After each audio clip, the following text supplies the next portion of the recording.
नमस्कार दोस्तों, कैसे हैं आप सब लोग। दोस्तों, वीडियो शुरू करने से पहले आज अभी जब मैं वीडियो बना रहा हूं तो आज 2 मई है। तो आज वर्ल्ड लाफ्टर डे है। तो वर्ल्ड लाफ्टर डे है इसीलिए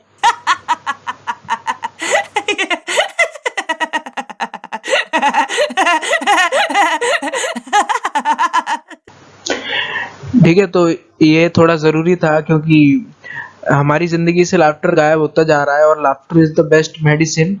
सिर्फ कोरोना है इस वजह से मैं ये नहीं बोल रहा हूँ, क्योंकि लाफ्टर अब गायब होता जा रहा है, स्ट्रेसफुल होती जा रही है। जो दुनिया है, ये ज़माना है, सब स्ट्रेसफुल होता जा रहा है। तो याद रखें सब, laughter is the best medicine. Stress कम रखना है और मेरी ब्लेसिंग्स है कि आप, दुआ है कि आप लोग और आपके घर वाले सब लोग घर पे सुरक्षित रहें, सेफ रहें और आराम से रहें। तो ये सब तो ठीक है। चलो अब हम लोग अपनी वीडियो शुरू करते हैं। क्या है इनकमिंग एंड आउटगोइंग पार्टनर, तो और पोजीशन ऑफ माइनर। मतलब कि आज की इस वीडियो में हम लोग ये डिस्कस करेंगे कि इनकमिंग एंड आउटगोइंग पार्टनर्स क्या होते हैं और पोजीशन ऑफ अ माइनर। एक पार्टनरशिप फर्म में माइनर की क्या पोजीशन होती है। ठीक है, तो देखते हैं क्या है। पहला है इनकमिंग पार्टनर, यानी कि न्यू पार्टनर। इनकमिंग मतलब क्या, न्यू पार्टनर। की अगर कोई भी एग्जिस्टिंग पार्टनरशिप फर्म है, कोई भी पार्टनरशिप फर्म है, क्या कोई नया पार्टनर आ सकता है? क्या बिल्कुल आ सकता है। और उस जो नए पार्टनर जो आ रहा है, उस पार्टनर को हम लोग क्या बोलेंगे? Incoming partner. ठीक है। कैसे आ सकता है? With the consent of all existing partners. हर किसी की कंसेंट चाहिए यहाँ पर, यूनानिमस कंसेंट। हर किसी की कंसेंट चाहिए। ठीक है। इन accordance with the contract between the partners, या फिर पहले से ही पार्टनर्स के बीच में कॉन्ट्रैक्ट हुआ है कि यार इसको लाना है, या पहले से ही कॉन्ट्रैक्ट में है ये आएगा, तो बस तो फिर बात ही खत्म। कोई कॉन्ट्रैक्ट सबसे सर्वोपरि। In accordance with the provision of section 30 minors. अब वो हम लोग देखेंगे माइनर्स के कि सेक्शन 30 में कि माइनर्स कैसे आ सकते हैं एक एग्जिस्टिंग पार्टनरशिप फर्म में। अब माइनर भी आ रहा है तो वो भी तो नया पार्टनर होगा ना, है ना। माइनर मेजर बन के आता है, देखेंगे। Liability of a new partner start from the date of joining. भैया अगर सबसे पहले तो मैं ये बताऊं कि नया पार्टनर आ रहा है तो क्या उसकी राइट्स और ड्यूटीज क्या होगी? वही जो नॉर्मल पार्टनर की होगी। नया पार्टनर है तो क्या हुआ, राइट्स एंड ड्यूटीज तो वही सेम ही रहेगी ना। लेकिन बस ये है कि लायबिलिटी शुरू कब से होगी उसकी, कि जब से ज्वाइन हो रहा है वो। मान लो 2 तारीख से ज्वाइन हो रहा है तो 2 तारीख से उसकी लायबिलिटी शुरू होगी। ऐसा नहीं कि 1 साल पहले अगर उस पार्टनरशिप फर्म ने कुछ घपला किया तो उसके लिए भी लायबल कर, नहीं। जिस टाइम से उसने पार्टनरशिप फर्म ज्वाइन करी उस टाइम से उसकी लायबिलिटी शुरू होगी। ठीक है। आउटगोइंग पार्टनर यानी कि ये जा चुका है, जाने वाला, बाय रिटायरमेंट। ठीक है। आउटगोइंग पार्टनर कैसे जा सकता है? By retirement. ठीक है। बाय रिटायरमेंट में यानी कि हर किसी ने बोल दिया हाँ ठीक है, आपकी इच्छा है, हर किसी ने कंसेंट दे दी, आप रिटायर हो सकते बिल्कुल। Bye expulsion. एक्सपल्शन यानी निकाल देना। कोई निकाल सकता है अगर उसका निकलना, उसको निकाला जाना अगर फर्म के हित में है, फर्म के हित में है तो उसको निकाला जा सकता है। तो बाय एक्सपल्शन भी किसी पार्टनर को निकाला जा सकता है। By insolvency of the partner. ठीक है। अगर पार्टनर इंसॉल्वेंट हो गया तो बिल्कुल निकल सकता है, या फिर डेथ ऑफ अ पार्टनर निकल सकता है। ठीक है। Rights of outgoing partner. अब ये चीज हमको थोड़ी समझने वाली है कि राइट्स, इसके राइट्स क्या है। मतलब कि पार्टनर निकल तो गया, तो अब उसके क्या राइट्स हैं। सबसे पहले तो to carry competent business. To carry competent business यानी कि अगर किसी ने मारुति सुजुकी का शोरूम डाला था, चार पार्टनर्स ने साथ में मारुति सुजुकी का शोरूम डाला था। ठीक है। अब एक पार्टनर निकल गया उसमें से, तो सामने वो क्या फोर्ड का शोरूम खोल सकता है क्या? गाड़ियों का, फोर्ड का या महिंद्रा का शोरूम खोल सकता? बिल्कुल खोल सकता है। क्यों नहीं खोल सकता? बस कुछ शर्तें हैं। शर्त क्या है कि वो सबसे पहले तो बहला फुसला नहीं सकता किसी को भी। क्या नहीं कर सकता? किसी को भी बहला फुसला, यानी कि अरे ये तो बेकार है, ये तो बहुत नकली माल बेचते हैं तभी तो मैंने छोड़ा है, ये उनका पार्टनरशिप फर्म मैंने तभी तो छोड़ा है, ये चीज नहीं कर सकता वो। आप समझ रहे मैं क्या बोल रहा हूँ? आप खोलो, आप बिल्कुल कॉम्पिटेंट बिजनेस खोलो, कोई दिक्कत नहीं है। कोई प्रॉब्लम नहीं है, लेकिन बस आप बहला फुसला नहीं सकते सामने वाले को। समझ रहे हैं आप मैं क्या बोल रहा हूँ? बस आप बहला फुसला नहीं सकते। और सेम नाम जो कि अगर पार्टनरशिप फर्म में जो पिछले पार्टनरशिप फर्म का जो नाम था वो आप नाम यूज नहीं कर सकते, है ना।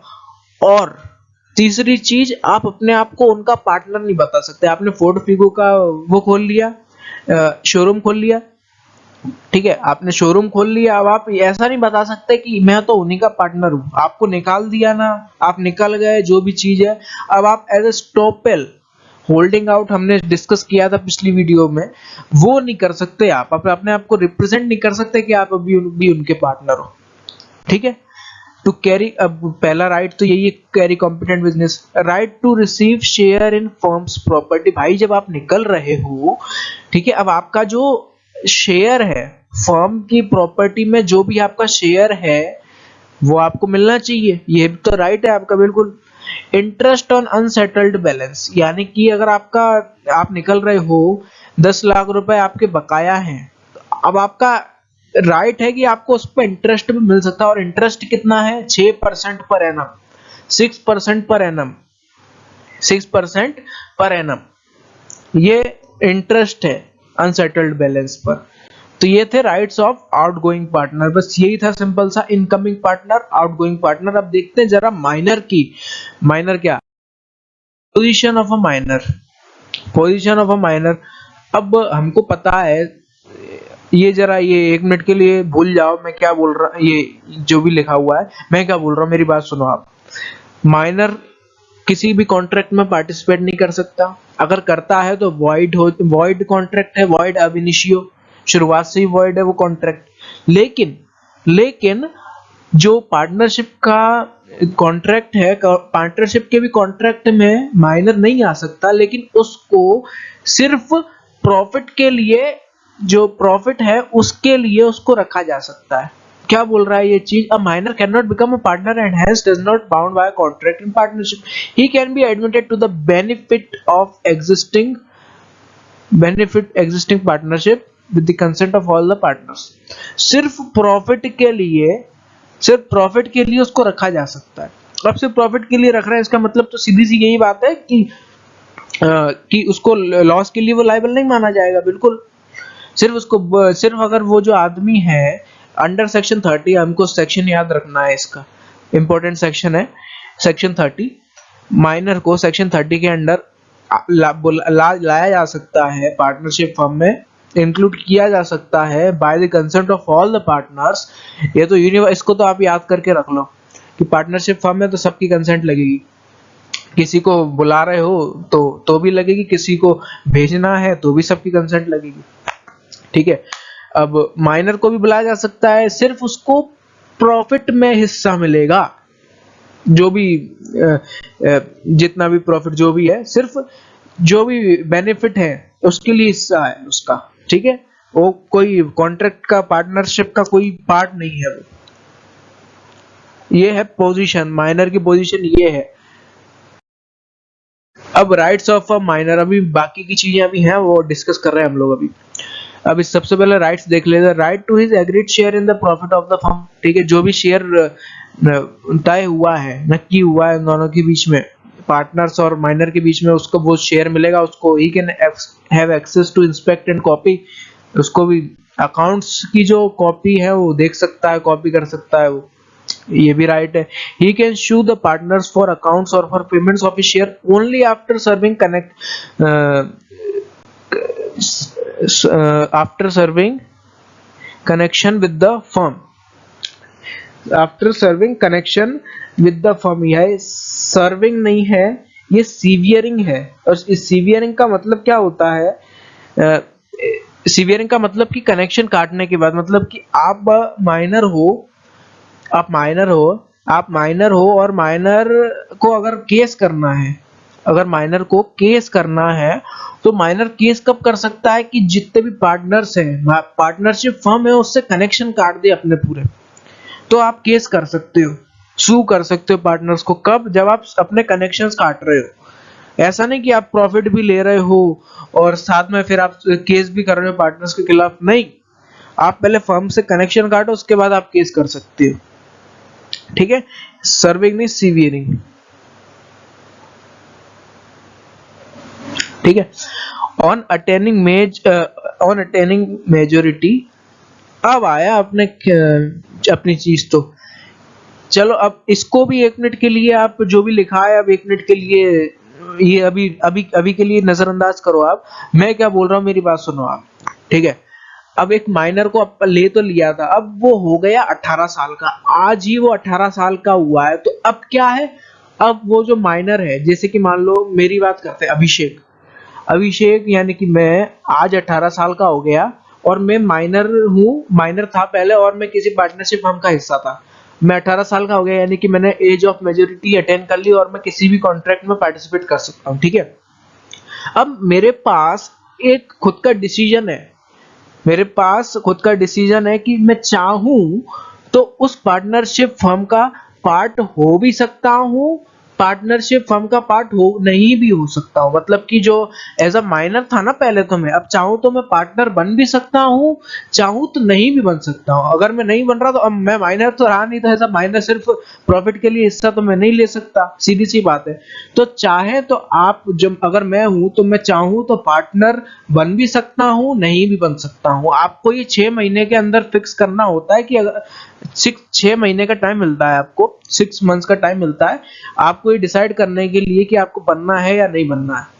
अब आपके दिमाग में ख्याल आएगा कि कैसे 6 महीने के टाइम में कैसे, तो आपको एक पब्लिक नोटिस देना पड़ता है कि मैं बन रहा हूं, मैं नहीं बन रहा हूं। पार्टनर अगर बनना है तो भी आप दे सकते हो 6 महीने के अंदर, नहीं बनना तो भी आप दे सकते हो 6 महीने के अंदर कि मैं पार्टनर नहीं बन रहा। एक बार अगर उसने हाथ खड़े कर दिए अपने कि नहीं मेरे को तो नहीं बनना पार्टनर, ठीक है, इसका मतलब क्या, उसने अपने कनेक्शन काट दिए, अब वो सू कर सकता है पार्टनर्स को, वो चाहे तो, ठीक है। अब आपके मन में एक सवाल जरूर आएगा कि अगर मान लो पब्लिक नोटिस ही नहीं देता, वो 6 महीने हो गए और उसने पब्लिक नोटिस नहीं दिया, तो क्या होगा। तो ये होगा कि वो ऑटोमेटिकली पार्टनर बन जाएगा। अगर वो पब्लिक नोटिस नहीं देता है तो अपने आप पार्टनर बन जाएगा वो, ठीक है। तो ये था। अगर वो तो माइनर कैसे बन सकता है partner, age of majority attain करने के बाद 6 महीने के अंदर उसको करना, सोचना पड़ता है, फाइनल करना पड़ता है कि पार्टनर बनना है या नहीं बनना। नहीं बनना तो भी पब्लिक नोटिस दो 6 महीने के अंदर, बनना है तो भी पब्लिक नोटिस दो। अगर आप नहीं देते हो 6 महीने के अंदर, तो 6 महीने बाद आप ऑटोमेटिकली पार्टनर बन जाओगे, ठीक है। क्लियर था। अब आते हैं liabilities of a minor. Liabilities of a minor की लाइबिलिटीज क्या होती है, ठीक है। तो यहाँ पर हम देखेंगे तो हमारे पास 3 सिनेरियोज हैं। कौन कौन से सिनेरियोज, कि बिफोर अटेनिंग मेजोरिटी, मतलब मेजोरिटी से पहले क्या लाइबिलिटी थी, आफ्टर अटेनिंग मेजोरिटी उसके बाद क्या लाइबिलिटी है, और मेजोरिटी अटेन कर ली और उसके बाद पार्टनर बन गया उसके बाद क्या लाइबिलिटी है। देखते हैं। Before attaining majority, minor has no personal liability although his share is extended to the profit of the firm. वही हमने बात करी थी पहली वीडियो में कि आप अगर सिर्फ प्रॉफिट शेयर कर रहे हो, इसका मतलब ये है कि लॉस शेयर नहीं कर सकते आप। अगर सिर्फ प्रॉफिट शेयर कर रहे हो तो लॉस शेयर करना ऑप्शनल है, लेकिन आपका जो प्रॉफिट है उसमें नहीं बोलोगे कि यार 2 लाख का प्रॉफिट हो रहा है फर्म को और 1.5 लाख का नुकसान हो रहा है, तो जो 2 लाख का प्रॉफिट हो रहा है उसमें से मेरा प्रॉफिट दो। नहीं, जो नेट निकल के आएगा प्रॉफिट, 2 लाख माइनस 1.5 लाख 50,000, उसमें से आपका प्रॉफिट देखा जाएगा, ठीक है। तो यही ये चीज बोल रहा है कि भले ही आप किसी भी चीज के लिए पर्सनली लायबल नहीं होते, लेकिन आपकी जो लायबिलिटी है वो प्रॉफिट तो झेलेगा। आपकी जो लायबिलिटी है प्रॉफिट तो झेलेगा, मतलब जो भी प्रॉफिट हो रहा है आपका, उसमें से आपकी लायबिलिटी जरूर काट ली जाएगी उसमें से, ठीक है। आफ्टर अटेनिंग मेजोरिटी 18 साल के हो गए आप, he has to give public notice to not to become a partner before 6 months. If he fails to do so, he shall automatically become a partner. He shall sue the partners for a share of the property and profits. वही चीज है 6 महीने हम लोग discuss कर चुके थे, 6 महीने में उसको बताना पड़ता है, ठीक है। उसके बाद अगर वो पार्टनर बनता है तो भी शू कर सकता है, नहीं बनता तो कनेक्शन कट ही गए फिर उसके, तो भी शू कर सकता है वो पार्टनर्स को, ठीक है। क्लियर है मेजोरिटी अटेन करने के बाद। फिर देखते हैं liabilities when he becomes partner. Partner बनने के बाद क्या liability, he becomes personally liable since he was admitted to the benefits of partnership, his share will be same as minor.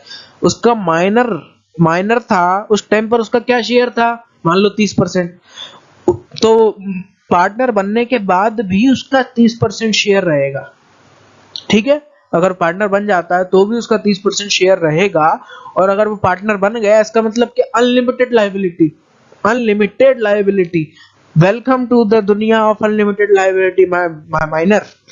ठीक है, तो ये थी पार्टनर बनने के बाद। तो ये था liabilities of minor, position of minor. उम्मीद करता हूँ आपको समझ में आया होगा। समझ में आया होगा तो प्लीज लाइक कर दीजिए, सब्सक्राइब कर दीजिए। फिर मिलेंगे नई वीडियो के साथ, तब तक के लिए थैंक यू वेरी मच।